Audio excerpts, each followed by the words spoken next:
Well, we get a call a lot of times from a senior leader of a company, and they're looking to hire another leader to bring in either to manage a division or to manage a business unit or a leader of a team. And a lot of times people will call us and say, I think I have the perfect person. They have a great resume. I really like them. They seem to get along with our team well.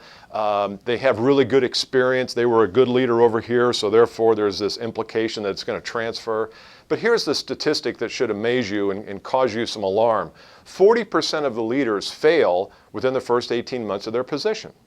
So is our filtering mechanism really all that good? Does it matter what their resume says? Because we all know there is no such thing as a bad resume. Does it matter whether I like them or not? And does it matter if they've had experience? And we find most of the time, no, it doesn't. So what do you look at? What's a tool I can look at to not just check their leadership competencies, like can they organize a team, can they do a business plan, can they set a vision, can they create some strategic marketing ideas?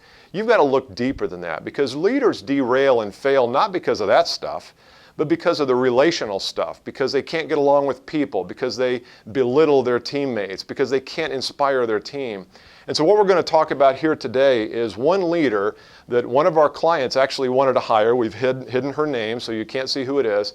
But we want to tell you about why we recommended them not hire this person when in fact they were really seriously considering it. So let's go inside here and look at several pieces of this, and I think you'll agree with us as to why this person was not going to be a good leader, and they ended up not hiring her and taking our recommendation.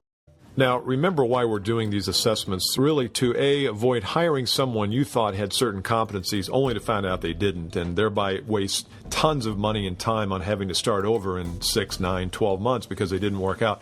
Some experts suggest that it costs 2 to 3 times an executive's salary when they don't work out. Second reason, to confirm the person you're interviewing, who you believe to be a good leader, would in fact be that leader, and what areas they will need leadership coaching in. That way you can use this assessment as a development tool as well. And 3, to really avoid using your gut instinct alone to be the filter through which you pass new candidates. This gives you scientific and mathematic backbone to your hiring process.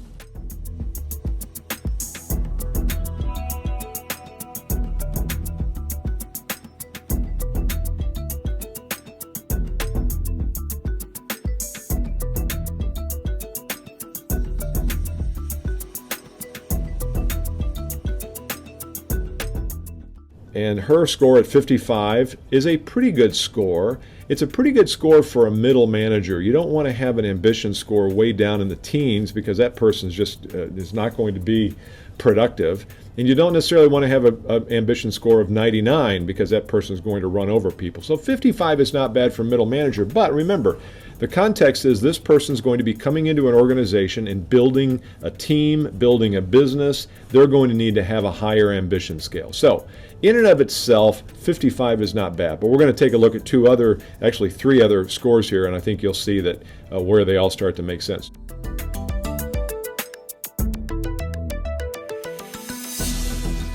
In fact, high sociability people, 96% is extremely high. They're big talkers. They will talk sometimes instead of getting things done, especially when you see you have a person who's of moderate ambition. So this person many times would rather talk than do.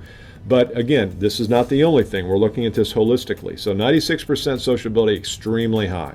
And plus it's going to bother their team. If this person is always talking, it will get in the way of the team being inspired.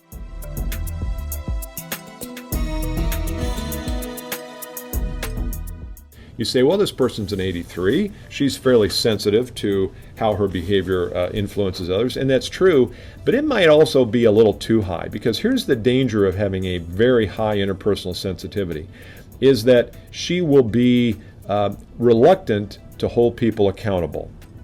So she will be so concerned with a person's feelings and how they're thinking about her and feeling about her that she might not hold them accountable when they really need to be held accountable.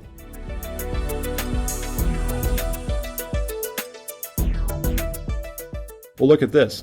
This person, she is very low on prudence. So it means that she probably will wing it. She won't be a great planner. And this is, again, a position where this person is coming in, starting up a new business unit, and really needs to have a plan. So these 4 issues here from ambition, sociability, interpersonal sensitivity, and prudence are 4 watch out areas. So if you're going to hire this person, you're going to have to really manage this behavior because it will get out of hand.